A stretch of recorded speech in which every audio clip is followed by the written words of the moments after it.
എത്ര രൂപയായി? എത്രയായാലും ഓഫീസിൽ ഒന്ന് വാങ്ങിച്ചോളൂ. ഏത് ഓഫീസ്? നീ എന്തോ ഈ പറയുന്നേ? നിന്റെ അമ്മായി അമ്മയുടെ ആഫീസ്. ഇവിടെ പോടാ, ബിസിനസ് അറിയാത്ത കഴുത. താമസിക്കോ? ഓ സാർ, ഉച്ചയ്ക്ക് ഊണിന് വണ്ടി വേണ്ട, ഞാൻ മാനേജ് ചെയ്തോളാം. ഓ, good morning sir. Good morning. ഒരു നല്ല ടാക്സി പോലും കിട്ടാനില്ല. എങ്ങനെയുണ്ട് സെയിൽ? തരക്കേടില്ല. നമ്മുടെ പ്രോഡക്റ്റ് നല്ല മൂവ്മെന്റ് അല്ലേ? ഒറ്റ കുപ്പി പോലും വിറ്റിട്ടില്ല. അങ്ങനെ വരാൻ വഴിയില്ലല്ലോ.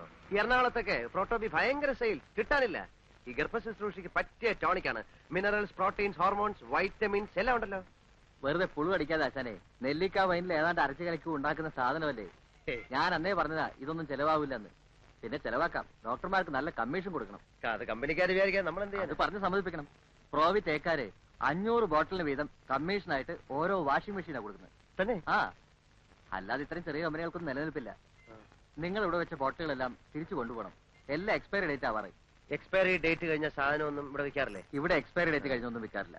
ചില സ്ഥലത്ത് വിൽക്കാറുണ്ട്. ഇവിടെ ഇരിക്കട്ടെ, ഞാൻ ഒന്ന് കറങ്ങിട്ട് വരാം. Okay okay. ബ്ലഡും യൂറിനും മോഷനും ഒന്ന് പരിശോധിച്ചിട്ട് വരൂ. ഒരു എക്സ്റേ എടുത്തോ, എന്നിട്ട് മരുന്നിന് എഴുതാം. ഡോക്ടർ, എനിക്ക് രാവിലെയുള്ള തലവേദന മാത്രമേ ഉള്ളൂ. അതിന് ഇത്രയും പരിശോധനകൾ വേണോ? എങ്കിൽ പിന്നെ നിങ്ങൾ എന്റെ അടുത്ത് വരണോ? സ്വന്തമായിട്ട് അങ്ങ് ചികിത്സിച്ചാ പോരെ. ഇത് വെറും ഒരു തലവേദന ആയിക്കൊള്ളണമെന്നില്ല. എന്താ, പരിശോധിക്കാൻ ബുദ്ധിമുട്ടുണ്ടോ? ഇല്ല ഡോക്ടർ. പിന്നെ ഇത് KJ ലാബറട്ടറിയിൽ പരിശോധിപ്പിച്ചാൽ മതി. അവിടെ നല്ല റിസൾട്ട്. ബാക്കിയെല്ലാം പോക്കാം. ശരി.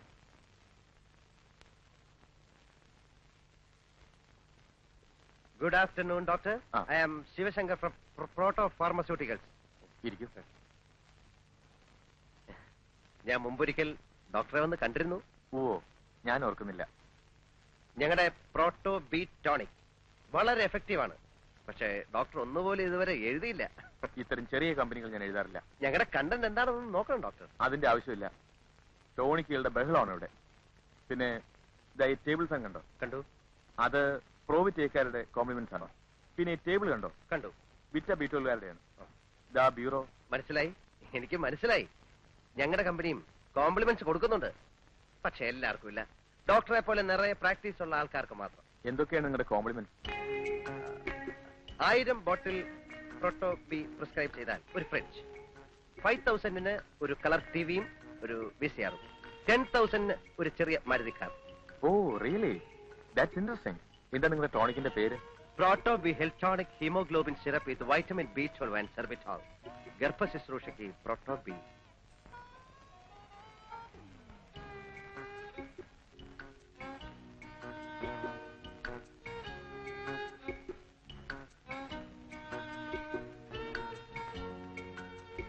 പ്രോട്ടോബി 4 ബോട്ടിൽസ്. അതേത് ഡോക്ടറെ? ഡോക്ടർ സുരേന്ദ്രന്റെ. ഇത് തീർന്നിരിക്കുക. ഒരു ബോട്ടിൽ പോലും ഇല്ലേ? ഇല്ല, കംപ്ലീറ്റ് തീർന്നു. ഇപ്പൊ തന്നെ എത്ര ചീട്ടാ വന്ന് മടങ്ങിപ്പോയെന്നറിയോ? ഡോക്ടർ പറഞ്ഞിരുന്നു കിട്ടാൻ ഭയങ്കര ഡിമാൻഡാണെന്ന്. അതുകൊണ്ട് 4 വാങ്ങി വെച്ചോളാം. ഇനി എന്ന് വരും? 2-3 ദിവസത്തിനകം വരുത്തി തരാം. വേറെ എവിടെയെങ്കിലും കിട്ടൂ? എല്ലാ മെഡിക്കൽ ഷോപ്പിലും ഔട്ട് ഓഫ് സ്റ്റോക്കാ. അന്വേഷിച്ച് നോക്ക്. എന്താ അസുഖം നിങ്ങൾക്ക്? തലവേദന. സൂര്യൻ ഉദിച്ചാൽ അപ്പം തുടങ്ങും. വേറെ എവിടെയെങ്കിലും കിട്ടുമെന്ന് ഞാൻ നോക്കട്ടെ. ആ റെപ്രസെന്റേറ്റീവ് ആള് കൊള്ളാമല്ലോ. കഴിഞ്ഞ 1 മാസമായിട്ട് ഞാൻ പട്ടി ചന്തയ്ക്ക് പോകുന്ന പോലെ പോവാന്നല്ലാതെ ഒറ്റ ഒരുത്തൻ ചിറ്റ എഴുതണ്ടേ. ഇപ്പൊ മെഡിക്കൽ ഷോപ്പുകാർക്ക് എന്നെ കാണുമ്പോ പുച്ഛമാ. കമ്പനിക്കാര് പറയുന്നത് ഞാൻ വർക്ക് ചെയ്യാഞ്ഞിട്ടാണ്. അല്ലേ അങ്ങാതി, ഓരോരുത്തരും 1000 ബോട്ടിൽ വെച്ച് എഴുതിയാലേ നീ ഫ്രിഡ്ജും VCR-ഉം TV-യും ഒക്കെ എവിടുന്ന് എടുത്ത് കൊടുക്കും? ഞാൻ എവിടുന്ന് കൊടുക്കാനാ? പിന്നെ ഈടാ എല്ലാരും കൂടെ ഉത്സാഹിച്ചൊന്ന് എഴുതി ഒരു 10,000 ബോട്ടിൽ ഇലവായ എനിക്കൊരു 8,000 റുപ്യ കമ്മീഷൻ കിട്ടും. പിന്നെ ഞാൻ ഈ ജോലിക്ക് പോകുന്നില്ലെങ്കിലോ? പിന്നെ ഇവന്മാര് കോംപ്ലിമെന്റ്സ് വാങ്ങിക്കാൻ വീട്ടിൽ വരുമോ? വീട്ടിൽ പറ്റേ അപ്പൊ കൊടുക്കാൻ കോംപ്ലിമെന്റ്സ്. അയ്യോ, അപ്പൊ ജോലി ഈ നാട്ടിലാണ് ജോലിക്ക് പഞ്ഞം. എടാ, ജോലിയുള്ള മനസ്സുണ്ടെങ്കിൽ ജോലിയുണ്ട്. പിന്നെ എല്ലാവർക്കും കസേരമേലിരുന്ന് ഫയൽ നോക്കണം എന്ന് പറഞ്ഞാൽ നടക്കത്തില്ല. എടാ, ലോട്ടറി ടിക്കറ്റ് വിറ്റാ ജീവിക്കാനുള്ള കാശ് കിട്ടത്തില്ലയോ? ഞാനും ഈ വണ്ടിയൊക്കെ വിറ്റിട്ട് ഇതുപോലെ വല്ല പണിയും കിട്ടുമെന്ന് നോക്കാൻ പോവാ. വണ്ടിക്കാണെങ്കിൽ ഓട്ടമില്ല. ഓടി കിട്ടുന്ന കാശ് വല്ല വർഷാപ്പിലും കൊടുക്കണം. നീ ഒന്ന് അടിച്ചു നോക്കിയാ ചാട്ടാവുന്നു. കേരള ദൈവമേ, വഴി കിടത്തല്ലേ. നീ ഇവിടെ കേറുന്നുണ്ടോ? കേറിയില്ലെങ്കിൽ? കേറിയില്ല, ഇവിടെ വഴി കിടക്കാം. കേറിയാൽ? കേറി അവിടെ വീട്ടിൽ കിടക്കാം.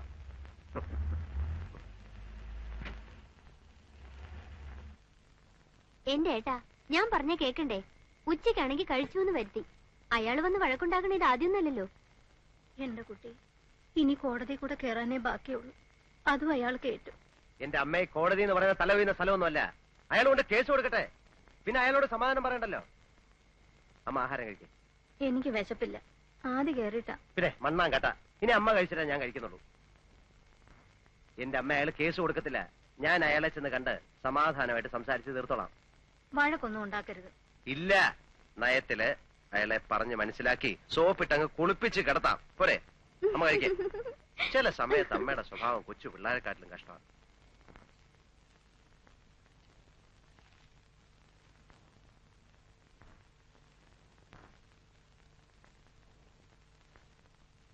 എന്ത് വേണം? ഞാൻ ചേട്ടനെ ഒന്ന് കാണാമെന്ന്. ആ കണ്ടോളൂ. അതല്ല. ഏതല്ല എടാ, എന്റെ നിഴല് കണ്ടാ മുങ്ങി നടക്കണ നീ എന്നെ കാണാൻ വരെ. എന്താണാവോ ഉദ്ദേശം? ചേട്ടൻ വീട്ടിൽ വന്നു എന്നറിഞ്ഞു. അമ്മ ആകെ വിഷമിച്ചിരിക്കുക. ഞാൻ പറയുന്നത് ശരിയല്ലെന്നറിയാം, എന്നാലും കുറച്ചാളൂടെ ക്ഷമിക്കണം. മാസാമാസം ഞാൻ കൃത്യമായിട്ട് പലിശ തന്നോളാം. 1 കൊല്ലത്തിനുള്ളിൽ കടം വീട്ടുകയും ചെയ്യാം. എവിടുന്നെടുത്ത് വീട്ടും? എനിക്ക് എന്നെ വിശ്വാസമില്ല. ഞാൻ എന്റെ വഴി നോക്കിക്കോളാം. മേനോൻ ചേട്ടൻ എന്നെ എന്ത് വേണമെങ്കിലും ചെയ്തോ, എന്റെ അമ്മയെ വിഷമിപ്പിക്കരുത്. എടാ, നിന്റെ അച്ഛൻ ചെയ്ത് ചതിക്ക് നിങ്ങളൊക്കെ അനുഭവിക്കണം. 3 മാസത്തെ അവധിയും പറഞ്ഞ് വാങ്ങിച്ചോണ്ട് പോയതാ. ഇപ്പൊ കൊല്ലത്രയായി, മുതലുമില്ല പലിശയില്ല. ഇനി നിങ്ങളടുത്ത് ഞാൻ വരണില്ല. ഇവിടെ നീതി നിയമം ഉണ്ടോ ഞാൻ നോക്കട്ടെ. ഞാൻ കാല് പിടിക്കാൻ ചേട്ടാ. ഇറങ്ങിപ്പോടാ തെണ്ടി കള്ളവർഗ്ഗങ്ങൾ. എടോ, ഇത്രയും നേരം തന്റെ കാല് ഞാൻ പിടിച്ചത് തന്റെ അച്ഛന്റെ കൂട്ടുകാരനായതുകൊണ്ട് ഇടിച്ചതിന്റെ ഷേപ്പ് മാറ്റിക്കളയും. താൻ എന്നെ കോടതി കയറ്റല്ലോ. കേറ്റൂടാ. ഞാൻ കോടതി കയറുന്നത് തന്നെ കൊന്നിട്ടായിരിക്കും. താൻ ആണാണെങ്കിൽ എനിക്ക് വക്കീലോട്ട് സഹിക്കണോ? അന്ന് എന്റെ മരണമാ. എന്താ കാണണോ? എടാ ശിവൻകുട്ടി, നീ പോക്കിരുത്തരാ അതെ, കാട്ടെ. പോക്കരുത്തരാ. താൻ എന്തോ ചെയ്യും? ഞാനും ചെയ്യില്ല. എന്നെ കോടതി കയറ്റണ്ടേ? അത് ഞാൻ എന്റെ ഇഷ്ടം പോലെ ചെയ്യും. ഞാൻ ചിലപ്പോ കേട്ടില്ലെന്ന് വരും. അതിന് നിനക്കെന്താ നഷ്ടം? എനിക്ക് നഷ്ടമൊന്നുമില്ല. നഷ്ടപ്പെടാൻ പോകുന്നത് തനിക്കായിരിക്കും, മറക്കണ്ട. ഇല്ല, മറക്കില്ല. താനെന്തോ നോക്കി പേടിപ്പിക്കുന്നത്? അങ്ങനെ ഫീൽ ചെയ്യുന്നുണ്ടോ? ആ, കളിക്കല്ലേ. ആരോടാ ദേഷ്യപ്പെടുന്നേ? അത് നമ്മുടെ ശിവൻകുട്ടി നാക്കെടുത്ത തമാശ പറയൂ. അല്ല, പാരമ്പര്യമായിട്ട് അങ്ങനെയാ. അപ്പൊ കാണാം. കാണണം. കാണണം കാണണം. എന്താ പറയാ,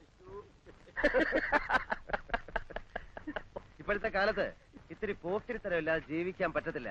നമ്മളൊന്ന് താന്ന് കൊടുത്താല് നമ്മുടെ തലയിൽ കയറും. അല്ല, അയാൾ ഇനി പോലീസ് സ്റ്റേഷനിൽ കംപ്ലൈന്റ് വല്ലതും കൊടുക്കും? കംപ്ലൈന്റ് കൊടുത്താ പ്രശ്ന. ഇടിച്ചവന്മാര് നട്ടല്ലൂരും. പേടിത്തൊണ്ടനാ, അതുകൊണ്ട് കംപ്ലൈന്റ് ഒന്നും കൊടുക്കത്തില്ല. ഓട്ടം ഒന്നും ഇല്ലേ? നമുക്ക് വേണമെങ്കിൽ ഒന്ന് കറങ്ങിട്ട് വരാം. അതെ, നടന്നങ്ങ് പോയാ മതി. അല്ലെങ്കിൽ തന്നെ കാശും കൊടുത്തിട്ട് പിന്നെ കൈയും കാലും പിടിച്ചിട്ടാ പെട്രോൾ കിട്ടുന്നത്. രാത്രി ഞാൻ വന്നിട്ടേ പോകണേ. ബസ് ചാർജ് 1 രൂപ കൊടുക്കണം. എല്ലാം ശരി തന്നെ.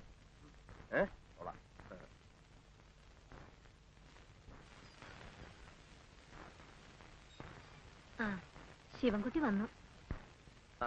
ഏട്ടനപ്പോ വന്നു. പഞ്ചസാര വാങ്ങിച്ചോടാ. പഞ്ചസാരയും അരിയും മുളകും ഒക്കെ ഉണ്ട്. ഞാൻ വിചാരിച്ചു മറക്കുന്നു. നാളെ രാവിലെ ബാലന് കാപ്പി കൊടുക്കണത് എങ്ങനെയാണെന്ന് വിചാരിച്ചു വിഷമിച്ചിരിക്കായിരുന്നു.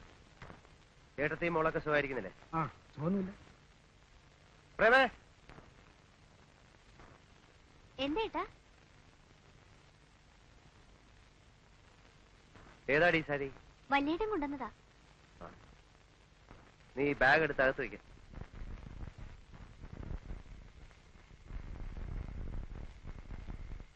പെണ്ണ് സാരി ഉടുത്ത് കാണുമ്പോ പേടിയാവുക. അതെന്താ? ഏട്ടാ ശ്രദ്ധിച്ചില്ലേ? അവള് വലിയ പെണ്ണായി. ഒരുത്തനെ കിട്ടണമെങ്കിൽ കാശ് എത്ര കൊടുക്കണമെന്നാ? അതിനെന്താ, ഇപ്പൊ നല്ല വരവല്ലേ? വരവോ? ഏട്ടനോട് ആര് പറഞ്ഞു? ഈ വേഷവും പത്രാസും കണ്ടിട്ടാണോ? ഈ വേഷം മാത്രമേ ഉള്ളൂ. കഞ്ഞി കുടിക്കാനുള്ള വക ഞാൻ ഉണ്ടാക്കും, അത്രേ ഉള്ളൂ. എടാ, മൂത്തോര് പറഞ്ഞാ കുറച്ചൊക്കെ അനുസരിക്കണം. നല്ലൊരു സ്ഥലത്ത് കൊണ്ട് ഞാൻ നിർത്തിയതല്ലേ. ആരെ കൊണ്ടൊക്കെ പറയിപ്പിച്ചിട്ടാ ഗോവിന്ദൻ കോൺട്രാക്ടർ സമ്മതിച്ചെന്നറിയോ? മാസം 1800 രൂപ ശമ്പളം. ഒന്ന് കണ്ണടച്ചാ കാശ് വേറെ. അതിട്ടിട്ട് പോകും. സിവിൽ എഞ്ചിനീയറിംഗ് ഡിപ്ലോമ ഹോൾഡർ മരുന്ന് സഞ്ചിയും തൂക്കി പിടിച്ച് നടക്കുക. അതാകുമ്പോ ഇങ്ങനെ വേഷം കെട്ടി നടക്കാൻ പറ്റില്ലല്ലോ അല്ലേ? അതെ, അതൊരാശാനേട്ടാ, നല്ല വേഷം ധരിച്ചടക്കാൻ. പഠിക്കുന്ന കാലത്ത് 2 മുണ്ടും 2 ഷർട്ട് കിട്ടാ ഞാൻ 1 കൊല്ലം കഴിച്ചിട്ടുള്ളത്. നടന്നോ? ആര് പറഞ്ഞു വേണ്ടെന്ന്? പക്ഷെ അമ്മയും പെങ്ങളെയും പട്ടിണിക്കിടരുത്, എനിക്കതേ പറയാനുള്ളൂ. അമ്മയും പെങ്ങളും എന്റെ മാത്രമല്ലല്ലോ. ആവുന്ന കാലത്ത് ഞാൻ സുന്ദരമായിട്ട് നോക്കിയിട്ടുള്ളതാ. ഇപ്പൊ എനിക്ക് കുടുംബമായി. ഒരു സർക്കാർ ഉദ്യോഗസ്ഥന് എന്ത് കിട്ടുമെന്ന് അറിയാമല്ലോ. കുടുംബം നോക്കിയ കഥയൊന്നും ഏട്ടൻ പറയണ്ട. മാസം 300 റുപ്യ വരും. പിന്നെ ഇവിടെ ഉണ്ടാവണ തേങ്ങയും പാലും വിറ്റാ ഞങ്ങൾ കഴിഞ്ഞത്. ഏട്ടനെ ഞാൻ കുറ്റം പറഞ്ഞതൊന്നുമല്ല. എന്താടാ ഏട്ടനോട് പറയണേ? അവൻ അവന്റെ കുടുംബം നോക്കണ്ടേ? എല്ലാ കാലവും അമ്മയും പെങ്ങളും അനിയനെന്നും പറഞ്ഞിരുന്നാ മതിയോ? അവൻ പറഞ്ഞോട്ടമ്മേ, ഞാൻ കിടന്ന് വെള്ളം കുടിക്കുന്ന ആർക്കും മനസ്സിലാവില്ല.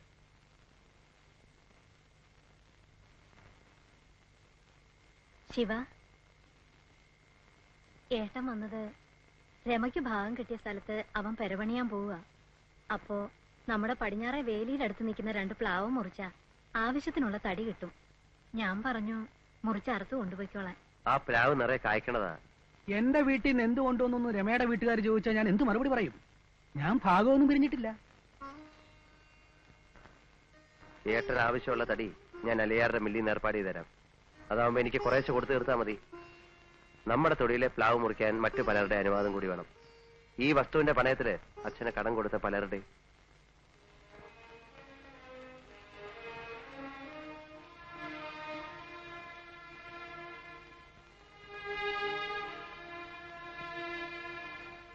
ഇത് കണ്ട് തൃപ്തി വന്നില്ലേ ഇതുവരെ?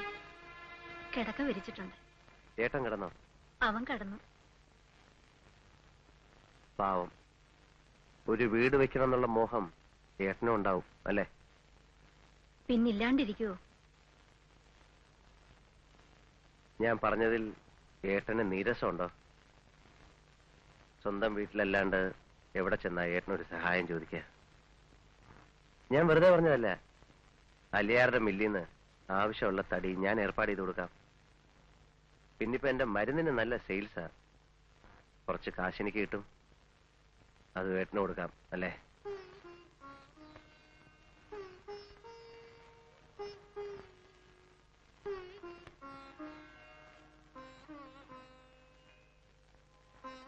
വാ, വന്ന് കിടക്ക. നാളെ രാവിലെ പോകേണ്ടതല്ലേ? നമുക്കും വേണം നല്ലൊരു വീട്. പറ്റിയ ഇതുപോലെ തന്നെ പണിയണം. 2 നില. 2ാമത്തെ നിലയിലേക്ക് പുറത്തുനിന്ന് സ്റ്റെപ്സ് വേണം. പ്രേമയുടെ കല്യാണം നടത്തി അവളെയും ഭർത്താവിനെയും മുകളിലത്തെ നിലയിൽ താമസിപ്പിക്കാം.